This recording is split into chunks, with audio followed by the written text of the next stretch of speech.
Save the date. The Nats Chat end-of-year podcast party will be Friday night, October 10th at Walters. Start time is TBD. Now Parker has to face Vinny Pasquantino with 2 out in the pitch. Swinging a line drive deep down the right field corner. Herking toward the corner, and it is gone! A home run just clears the wall down the right field line, thereby inside of 10 feet. And the Royals cash in on the 2-out walk and infield hit. A 3-run shot here in the bottom of the third. And it's now the Royals 4 and the Nationals nothing. And the pitch. Fastball ripped deep to right down the line. Will it be high enough again? No, off the wall in play. The carry play by Lyle. This is going to score 1 run as Tolbert crosses the plate. Witt stops at third. Pasquantino into second base. With a laser beam down that right field line off the wall for a double. He drives in his 5th run of the game.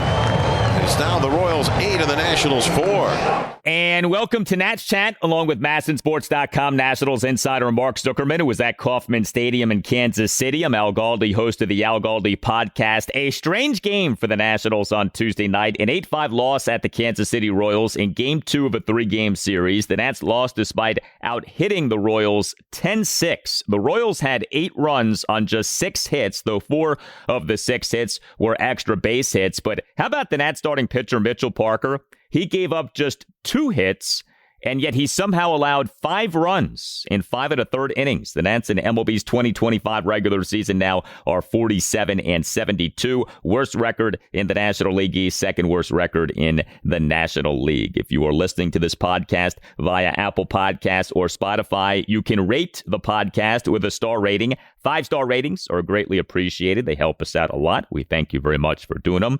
I do believe that we now can say that Nats left fielder James Wood is hot and the slump is over. Wood on Tuesday night, an RBI double with an exit velocity of 118 miles per hour. There were other offensive bright spots for the Nats in this game. But Mark, a pitcher giving up just 2 hits and yet allowing 5 runs in 5 1/3 innings. That is hard to do, and yet Mitchell Parker did that on Tuesday night.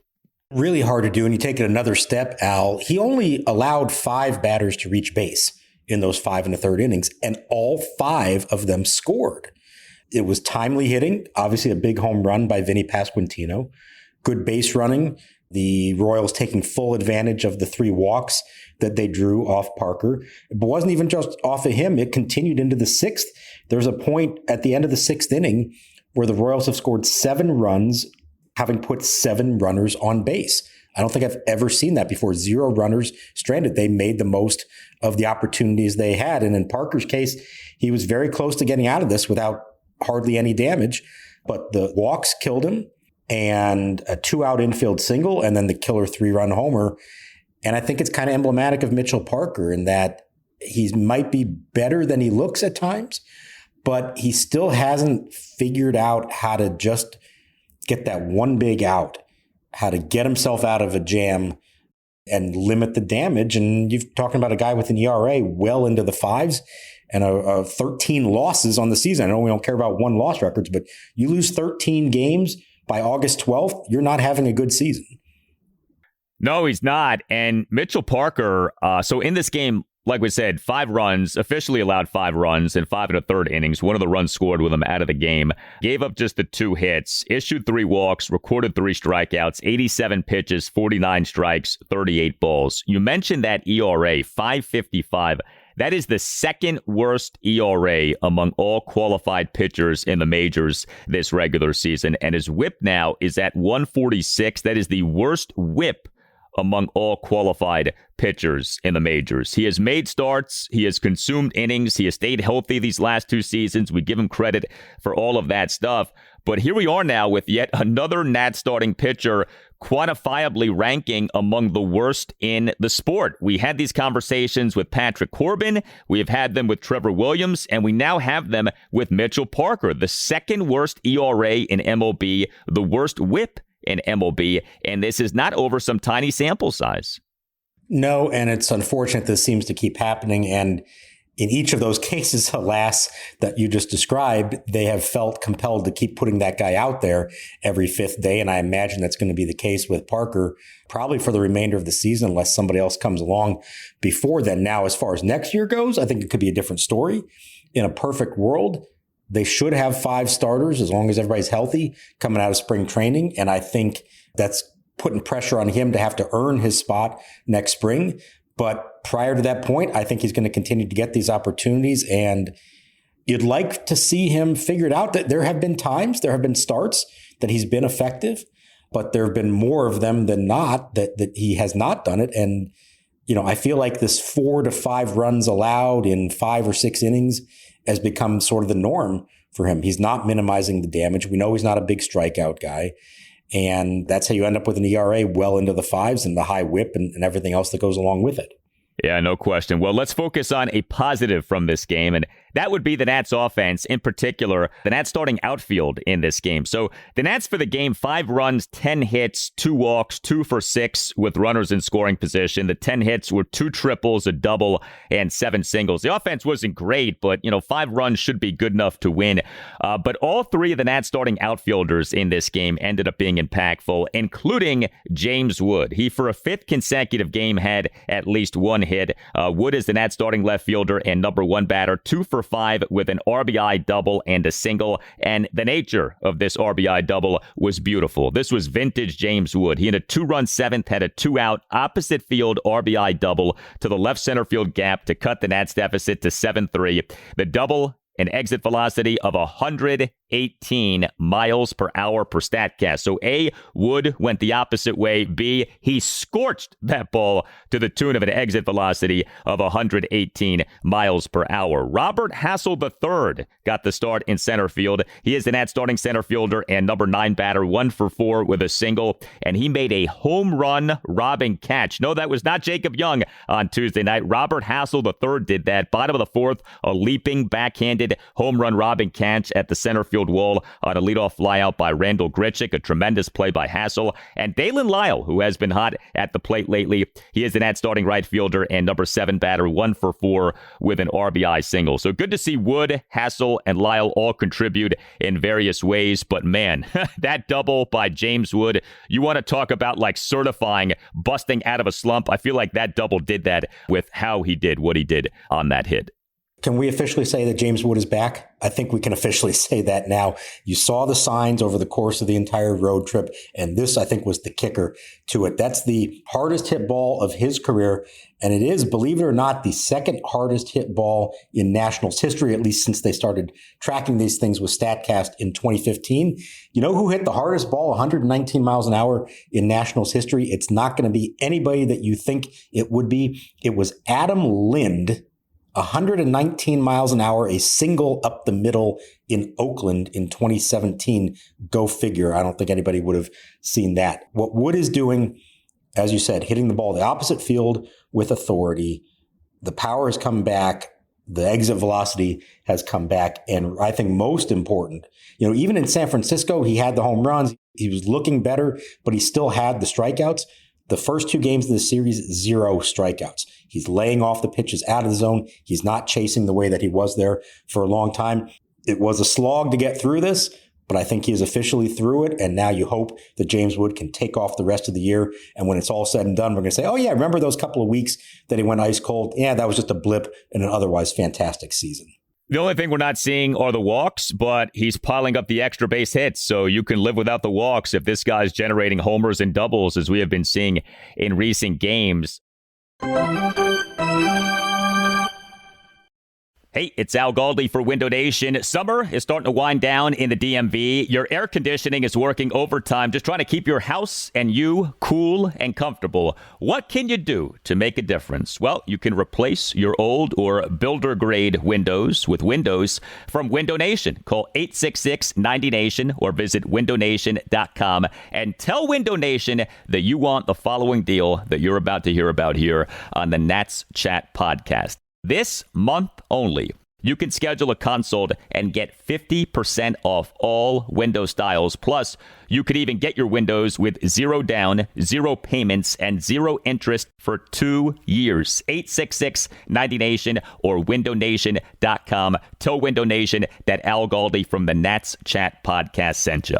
Window Nation windows are outstanding. They are custom made from high quality materials with precision fit. Bottom line, your home stays comfortable year round. Window Nation windows are even available in over 1,500 styles and colors. So you'll get the windows that you want to protect and beautify your home. With an A+ rating from the Better Business Bureau and over 3 million windows installed, you can trust Window Nation for quality and service. Hurry, this 50% off all windows sale ends August 31st.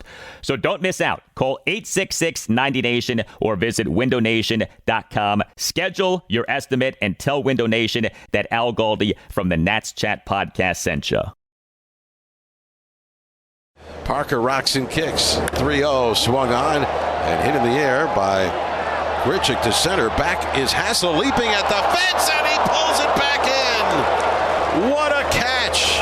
Robert Hassel III climbs the wall and brings it back in. A spectacular leaping catch by the Nationals center fielder Robert Hassel III. We are waiting, of course, on the return of Dylan Cruz from the minor league rehab assignment that refuses to end. But we get it. I mean, to me, I'm not mad at the Nats for taking their time with this rehab assignment. Left oblique strain, a very stubborn injury. Dylan Cruz, obviously a very key player for this team. Take your time. Be careful with him. But, you know, we've talked about when Dylan Cruz gets reinstated from the injured list, what will the corresponding roster move be? And I think what you brought up the other night makes the most sense. Just option infielder Jose Tena as opposed to doing away with one of the outfielders. But Tim Shovers brought up an interesting point. This Saturday, Nationals versus the Philadelphia Phillies at Nationals Park, 4:05 p.m. first pitch. Jacob Young bobblehead day. Would the Nats dare option Jacob Young prior to his bobblehead day? Would the Nats dare hold a Jacob Young bobblehead day with Young no longer on the active major league roster? I am confident in saying to Al and to Tim that the bobblehead day has no bearing on the roster decisions that are being made. I've been asked that question by some fans as well. I can promise you it's really not a factor in all this. Let's also point out he already had the first of his 2 bobblehead days during the last homestand. I'm not really sure why there are 2 of them. Don't remember that being the case in the past. No, if they felt like Jacob Young was the one to go down, they would send him down, bobblehead, giveaway or not. I think it really just boils down to this. I know the offense has been lacking for him, but they also feel like the defense is elite. And I think they feel like even if he's not in the everyday lineup, there are contributions he can make as a defensive replacement, pinch runner late in games. I think the other part of it, we kind of touched on this the other day, is with Cruz, yes, you want him to get as many at-bats in the big leagues as you can. I want to see him up here. Everybody wants to see him up here. But he has missed a lot of time.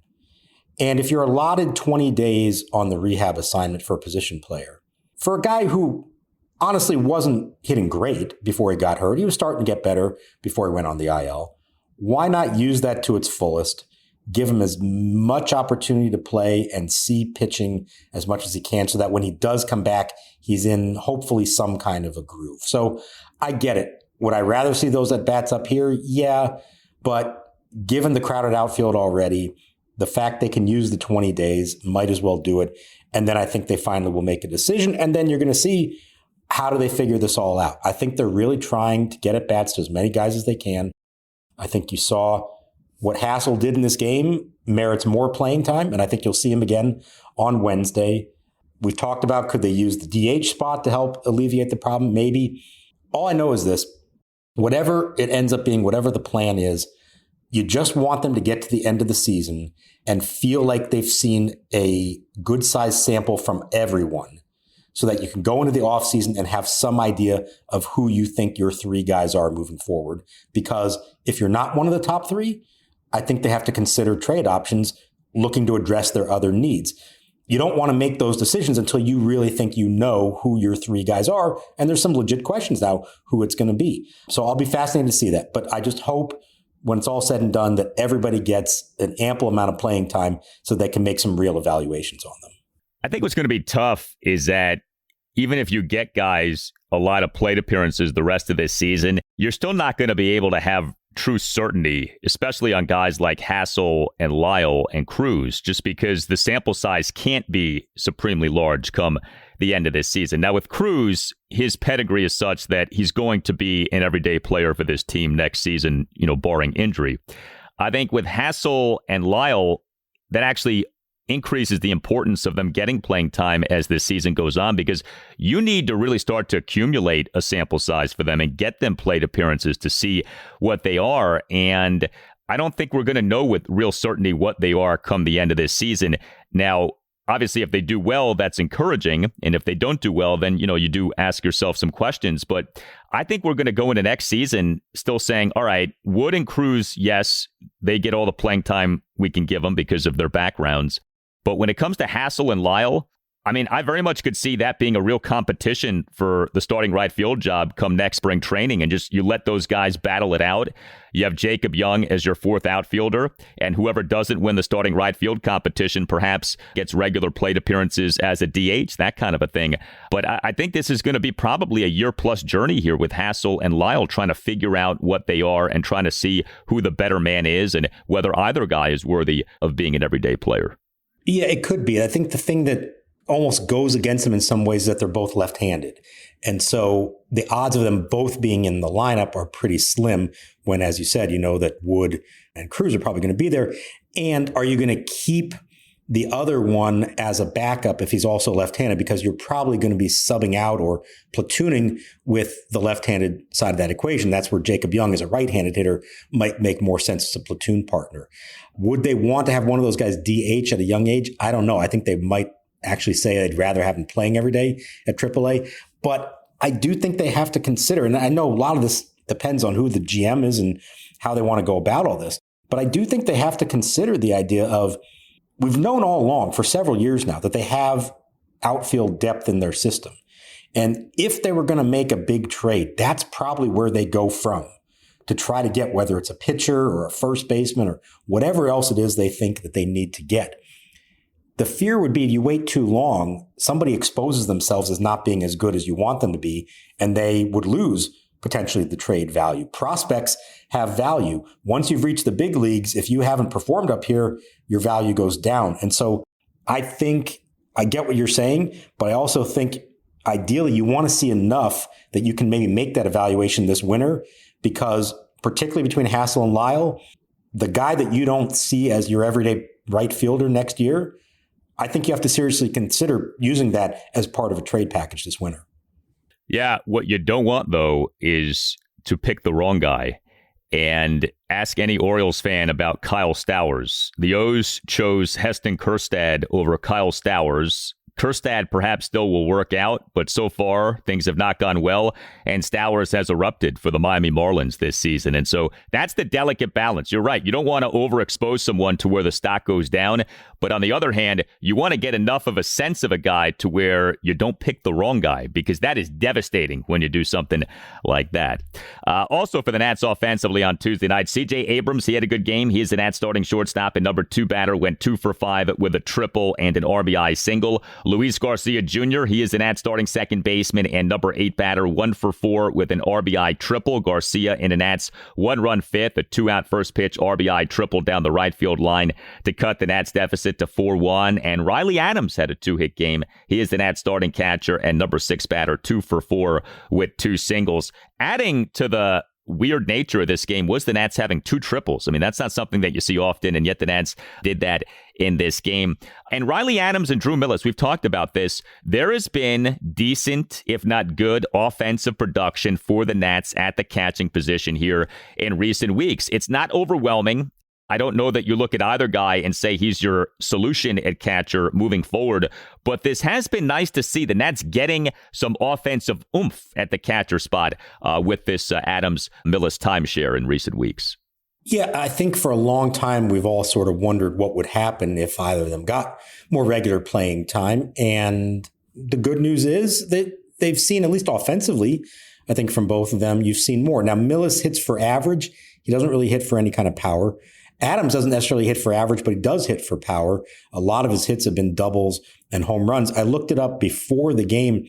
Since the Ruiz first concussion, Adams, I think, had an OPS of about 730, maybe 740, which is good, solid numbers, despite a batting average of like 250. And it's not like he draws a lot of walks either. Now, he strikes out a lot. It's like a 40% strikeout rate. The defense has been a lot better. It seems like they prefer him as a game caller, and certainly his throws from behind the plate have been better. Millas defensively, I got to say, for a guy who came in with supposedly a good defensive reputation, his throws have been very shaky. Almost every time he has to do it, whether a stolen base attempt or a bunt attempt, it's been like hold your breath and hope for the best with him. So I think that's a little negative mark on his side. I think what I come down on is this in the end. I don't think any of the three, when you include Ruiz, has really shown enough to say that they should be the number one catcher on a winning team. Now, they've all shown something that says they can be a part of the equation. And maybe at the end of all this, the Nats are going to say it's time to have a timeshare behind the plate. But even if it was a Ruiz and Adams timeshare, would that be enough that you're getting out of those two offensively to make it worthwhile? Or are they going to get to the offseason and say, we know Ruiz is under contract for a long time. We're not going to do anything about that.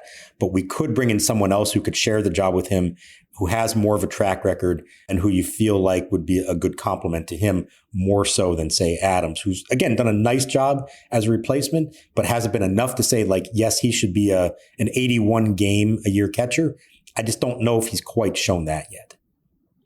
Maybe they should do a three-way split. You know, we've seen so often teams go with two guys sharing time at catcher. Maybe a three-way dance is the way to do this. It's an amazing deal because the Nats for years had all of these veteran catchers, and we lamented them not having young catchers. And then a few years ago, it came to be that they had these young catchers. They had Ruiz and Adams and Millas, and it just has not worked out. I mean, no one has truly distinguished himself, although, like we said lately, it has been good to see decent offensive production from Adams and Millas.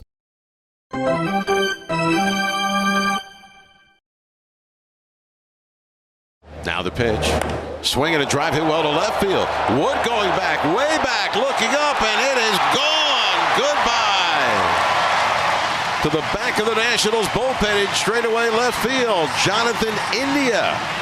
He can hit left-handed pitching, gets hold of a 1-1 pitch from Connor Pilkington. And now it's a big inning for the Royals with a 2-run home run for India. 3 runs home in the inning for Kansas City. It's now the Royals 7 and the Nationals 2. The Nats relief pitching in this 8-5 loss at the Royals on Tuesday night. Not good. 3 Nats relievers combined to officially allow 3 runs in 2 2/3 innings. Connor Pilkington, our guy Pilky, he had been so good. He was not good in this game. He officially allowed 2 runs in 2/3 of an inning. He had a 3-run 6 for the Royals, faced 4 batters, but got just 2 outs. He gave up a 2-out first pitch. Opposite field RBI double by Randall Grichuk to right field, and then gave up a 2-out 2-run homer by Jonathan India to left field for a 7-2 Royals lead. Orlando Revolta allowed 1 run in 1 inning. He in the bottom of the 7th allowed a run on a single, a walk, and an RBI double. Did generate 3 swinging strikeouts, and PJ Poulin tossed a scoreless bottom of the 8th despite issuing 2 walks. The Nats offense did what it could to keep the game close, to keep the Nats in this game. I felt like the bullpen really let the Nats down in this game and allowing the Royals to keep on tacking on runs. Yeah, and unfortunately, though, I think you know what you're dealing with here. To get zeros from 3 relievers combined is a tough ask from this group, and especially when you're trailing and you're not necessarily using the quote-unquote A bullpen. Although I know Pilkington was your closer. He was your choice for the 9th inning. You still feeling that way? Well, this was not a good outing, but overall he's been good. But this was a little shaky. There's no question about that. Yeah, this one wasn't his best. Really killer 2-run homer to Jonathan India. And again, at that point, the Royals had 7 base runners and all of them had scored. Yeah, I agree. The problem with the offense was it never felt like they were quite close enough that they were really back in the game. They'd score a run here, 2 runs there, but the deficit, I think, was always at least 3. And yeah, the bullpen could have, kept it closer. But to me, I never really felt like they were about to mount this comeback and make it all the way back in it.